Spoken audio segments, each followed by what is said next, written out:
ટીટોળી અત્યારે ground floor ઉપર બેઠેલી છે અને એના ઈંડા સેવી રહી છે.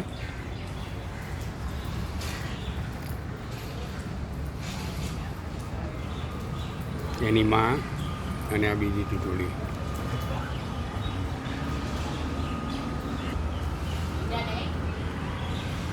ઈંડા આડા મૂકેલા છે. ઈંડા આડા છે ને, દેખાય છે આડા છે. હવે આ ભાઈ આદિવાસી છે, એટલે તમે શું કહો છો આ ટીટોળીના ઈંડા માટે? ટીટોળીના ઈંડા માટે એટલે માળો વધારે ઓછો હોય ને, આ તો વધારે વરસાદ થાય. એટલે આ પહેલા માળો છે, એટલે આ વર્ષે વરસાદ વધારે છે. વધારે છે. પછી ઈંડા આડા ઊભા કરતો હોય તો આડા આવે ને તો ઓછો થાય, ને ઊભા આવે તો વધારે. તો અત્યારે તો આડા ઈંડા છે. આડા છે એટલે થોડો ઓછો હમણાં ધીમો થશે.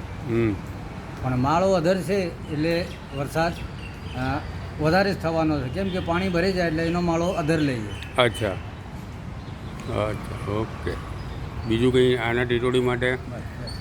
હા.